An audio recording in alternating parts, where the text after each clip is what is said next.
I'll start by offering a prayer to the Sanctuary.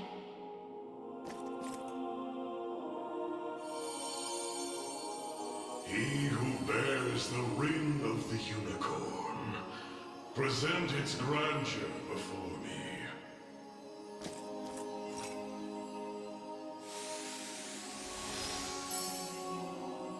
Your efforts are commendable indeed.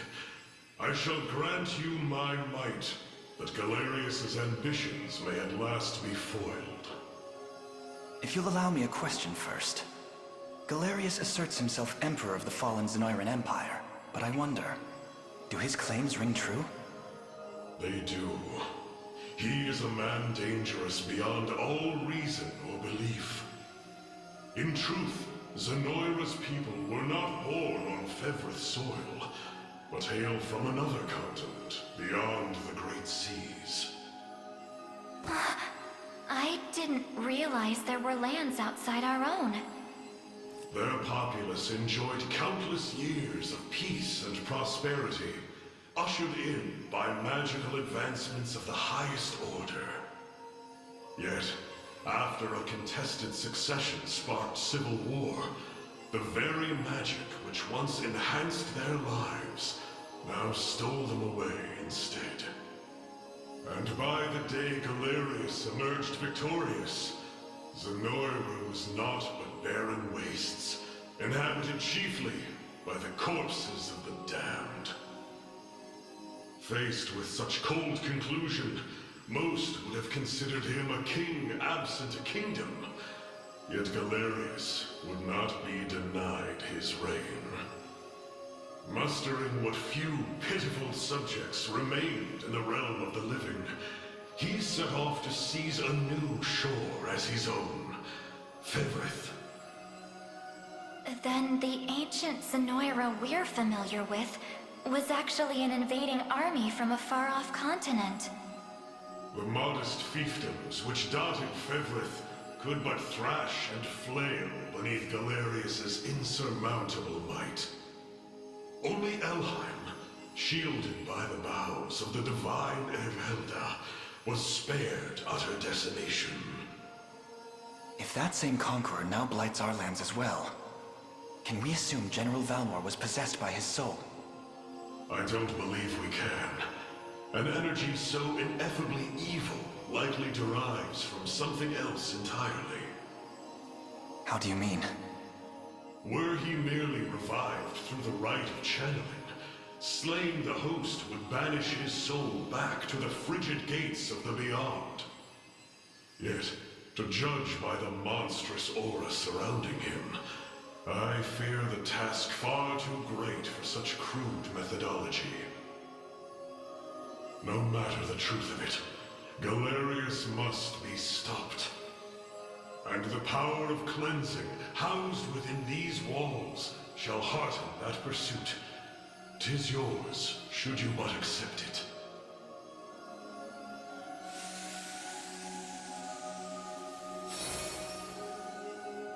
Your will is mine own, righteous Prince of Cornea. The ring's gotten stronger, Elaine. I can feel it.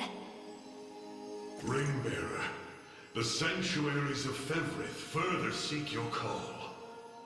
Deliver your presence unto each in turn, that we may aid you when the fated time arrives.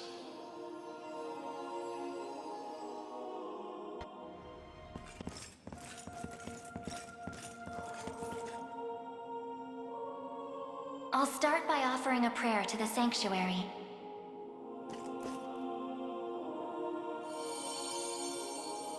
He who bears the ring of the unicorn, present its grandeur before me.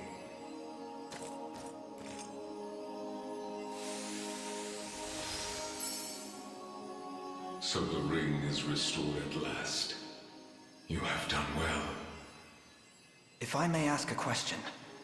You said that if we wish to match Galerius's might, we would first need to unbind the ring's power.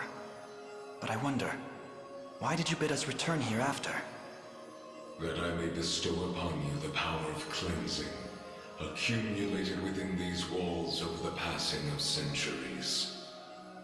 Do you imply the renewed ring is not enough to defeat him? It is not. If you wish to bring such events to bear, you must usher the souls of Zenoira's people to their long-awaited salvation. The Zenoira of old was an ancient kingdom, said to have fallen in a single cursed night. What do its denizens have to do with this? The night you allude to was that of failed ceremony, one in which they relinquished their corporeal forms. For countless years they suffered in discarnate agony, consigned to merely watch as a new world sprung forth from their own. As you may expect, the weaker-hearted among them succumbed first to madness, then to an unyielding, rabid lust for evil. 'Tis only by the power of the Sanctuaries that such wicked souls were put to slumber, sealed away in a realm known solely as the Beyond. And Galerius used me and my father to break that seal. Quite so. He has torn open a seam between the land of the living and that of the dead. A seam through which he shall unite their beings, till neither one is distinct from the other. Then we know now what Galerius seeks. To resurrect the souls of ancient Zenoira. Should he succeed, this world will be met with grave disaster. Yet that is why our sanctuaries exist. Make use of our strength and bring eternal salvation to the souls of the lost. Now, the power of cleansing housed within these sacred grounds will prove a great boon in the battle ahead.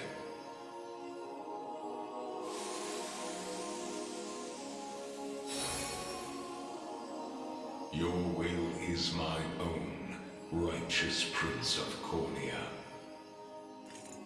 The ring's gotten stronger, Elaine. I can feel it.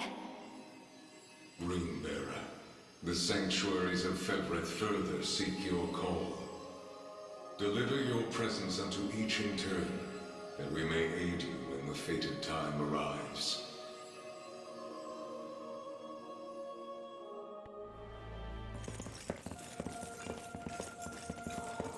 Forgive me for prying, Berengaria, but why have you asked to join us here? Baltro, I want to know more about the man who thinks he can tamper with other people's minds. I have a few other questions for this sage of yours, too. I'll start by offering a prayer to the Sanctuary.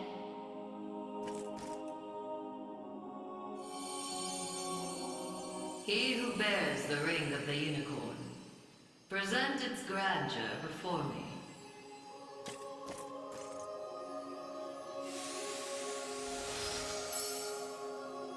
Excellent. Hope you're in the explaining mood, Sage. There's a sorcerer working with Galerius. Goes by the name Baltro. What can you tell me about him? The man was a true prodigy, if ever one has deserved the title. His aptitude for magic was, in a word, peerless. A gift he employed with little concern for sense or morals. 'Twas through that disregard that he birthed arts as magnificent as they were monstrous. The rite of channeling chief among them. Is that how the devil still lives? By possessing the body of another? Baltro himself has no need of such trickery. While the lost souls of ancient Zenoira's people have long stood confined within the sacred grounds of the Sanctuaries, Baltro has remained in the realm of the living, sustaining his twisted physical form for centuries upon end. The lone survivor of a fallen empire. But if those souls have been locked away, how exactly was he able to summon them? With the crystal of transference, of course. A potent medium capable of circumventing the barred gate to the beyond. Once the desired soul was summoned, he wielded the rite of channeling to convey it into a yet living host. 'Tis a feat, I presume, only possible for a man of Baltro's infernal aptitude. Crystals of transference. I can't say I've ever heard of them myself. I bet they're real tough to come by. Otherwise, he'd have brought back the whole damn empire by now. You make a good point. I've got one more question for you, Sage. This armor I'm wearing, it's not the only set. There was another up in Albion recovered from the Sanctuary when Zenoira first started knocking. Way I hear, it was the Pontifex who found it, gave it to a guy named Nigel not long after. So, I was wondering, this place have any old gear you're looking to part ways with? Alas, all armaments stored within these walls have long since been evacuated. Yet the power of cleansing remains pure and true. Grasp it tight, and it shall surely bring you succor in the days to come.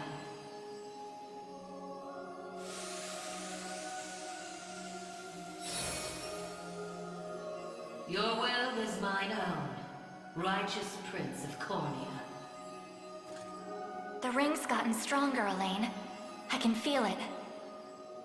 Ringbearer, the Sanctuaries of Fefrith further seek your call. Deliver your presence unto each in turn, that we may aid you when the fated time arrives.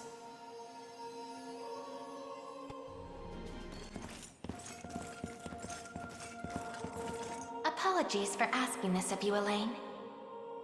It's merely that I'd like to make an inquiry regarding the nature of these sanctuaries. Please, your presence is more than welcome. We'll ask the sage together. I'll start by offering a prayer to the sanctuary.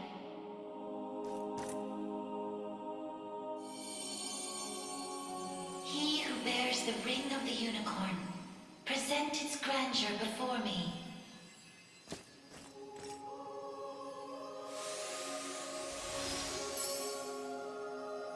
Beside you stands the Tyrannos of Elheim.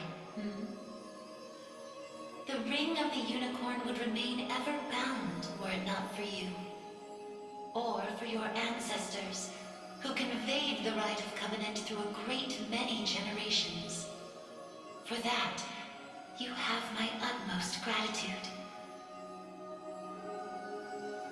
'Tis a kindness I scarcely deserve, O wise sage. But if I may, I wish to ask a question of you. For what purpose were these sanctuaries constructed? To house errant, wandering souls, those of the fallen Zenoiran Empire. Yet that raises another question still. How is it that Zenoira met with ruin? 'Twas an act of hubris immeasurable. In search of the forbidden gift of immortality, their sorcerers made sacrifice of a divine being, the great and noble unicorn. Such vile disregard for the natural world. Indeed. And greed only drove them further from their own humanity. Amidst the slaughter, they sought to elicit the creature's purifying energy, and in so doing, break free of the shackles of mortality.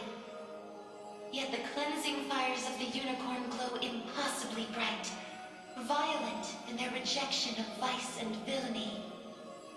For the wicked-hearted to harness such a power as their own would be a contradiction of its very purpose. 'Twas a miscalculation of the most fatal ilk. With the beast's dying embers, the fury of the unicorn struck Zenoira's people. Their skin burned, their flesh was rent from their bodies, and their souls were condemned to wander for the rest of eternity. How horrible. 'Twas the greatest irony, then, that the rite proved a success in the end. From the ashes of tragedy rose but one survivor. A single girl, capable of communion with the divine unicorn her countrymen had so cruelly defiled. Aside the Pontifex of Albion and the elven Tyrannos, she set forth to deliver peace to the restless souls of Zenoira's citizens. A venture which saw them construct 6 sanctuaries spread through every land of Fefrith. Upon its completion, she rallied those loyal to her Cornea, of which she would become the first queen. And with the spirits of her brethren pacified at last, she relinquished the power she had never once wished to receive.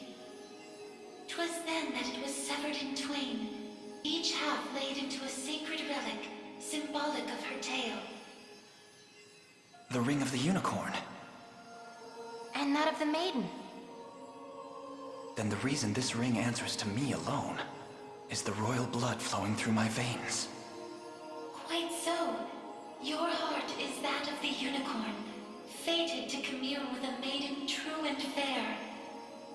A destiny which culminated in the rite of covenant and the subsequent unbinding of the ring's true form.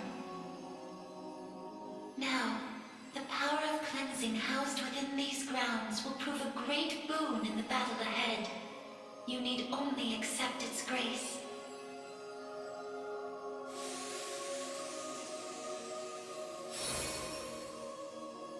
Your will is mine own, righteous Prince of Cornea.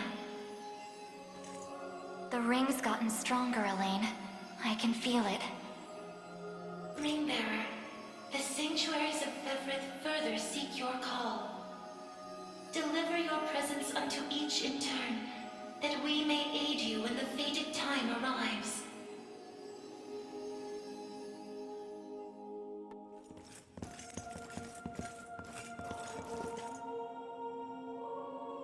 I'll start by offering a prayer to the Sanctuary.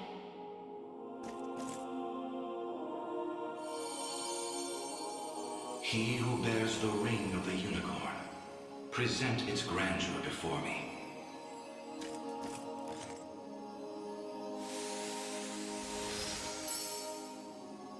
Progeny of the late Pontifex Errant, you have done well in guiding the Savior to this sacred hall. You know of me? I do. Your father, under compulsion of Baltro's magic, destroyed the seal sheltered upon these grounds. A regrettable fate indeed. Excuse me the question, wise sage. Why is it that those of the pontifical lineage are able to break the sanctuary seals? 'Tis a tale even older than the Orthodoxy itself. But that's over 800 years. Indeed. I speak of ancient Zenoira and their sorcerer's quest for might beyond mortal bounds. A pursuit which brought them to Palavia and the holy power of the almighty unicorn. Enraptured by its supreme brilliance, they began to experiment, using the citizens of Albion as their subjects. In time, those experiments birthed a new race entirely. The population you know as angels. That's not possible. Yet their only distinguishing feature were the wings on their backs, a mark of failure for the sorcerers who conceived them. The experiments continued unceasingly, but only one success emerged. A man capable of divine wonder. The first Pontifex. Yes, and the gift he bore was the means to lay wandering souls to eternal rest. But how does that relate to the seals? The purpose of Fevrith's sanctuaries is twofold. The first is to soothe the vengeful spirits of old Zenoira. The second is to accumulate an energy most sacred, the power of cleansing. Galerius impelled your father to set loose the souls bound to this sanctum, to break its seal as you know it. In so doing, he divested these grounds of one of their vital duties. But the other, the power of cleansing housed within, still remains undefiled by wicked intent. My father must have foreseen the breaking of the seals all those years ago. Which explains why he asked you to one day guide me here. To impart the power of cleansing upon my ring, so that we may stop Galerius before it's too late.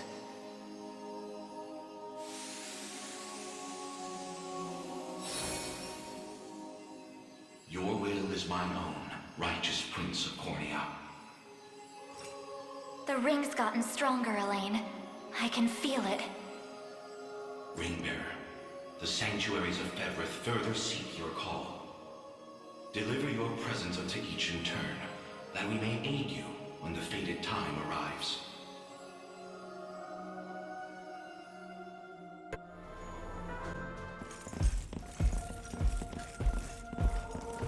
Sorry for making you drag us along like this. Please, there's nothing to apologize for. I take it you have a question to ask. We want to see if this sage knows anything about the blue. It's the only reason we even got in here, so... I'll start by offering a prayer to the Sanctuary.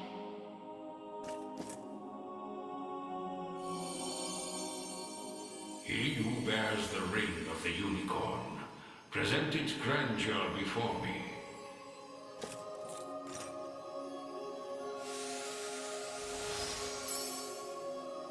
You've accomplished much, Ring-bearer. 'Tis no easy feat crossing a nation bound in the harshest of winters. I don't mean to interrupt, wise sage, but I was wondering if you could answer something for us. What exactly is the Bastorius Blue? You refer to the azure stone on your person, yes? It is magic made crystal, cultivated by the elves of yore. Long ago, when their kind still called Bastorius home. There were elves here? That era too saw Zenoira's reign encroach upon every region of Fevrith.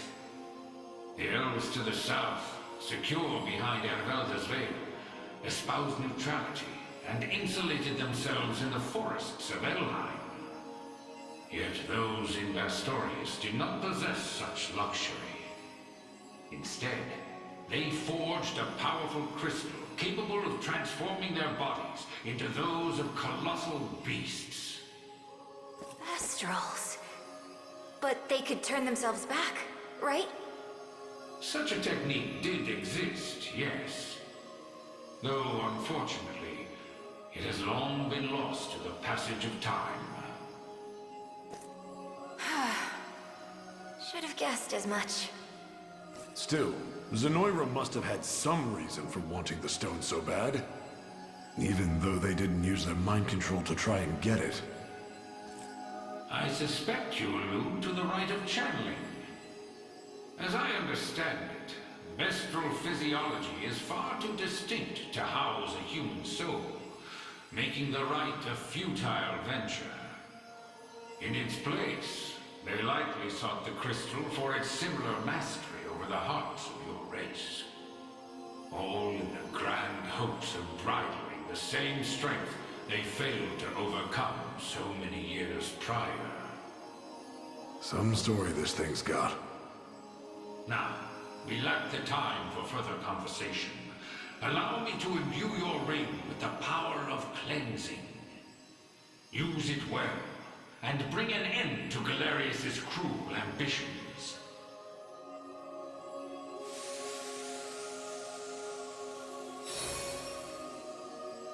Your will is mine own, righteous Prince of Cornea. The ring's gotten stronger, Elaine. I can feel it. Ring-bearer, your pilgrimage is fulfilled, and so too is the ring of the unicorn. Deliver your presence unto the decisive conflict, that we may aid you when the fated time arrives.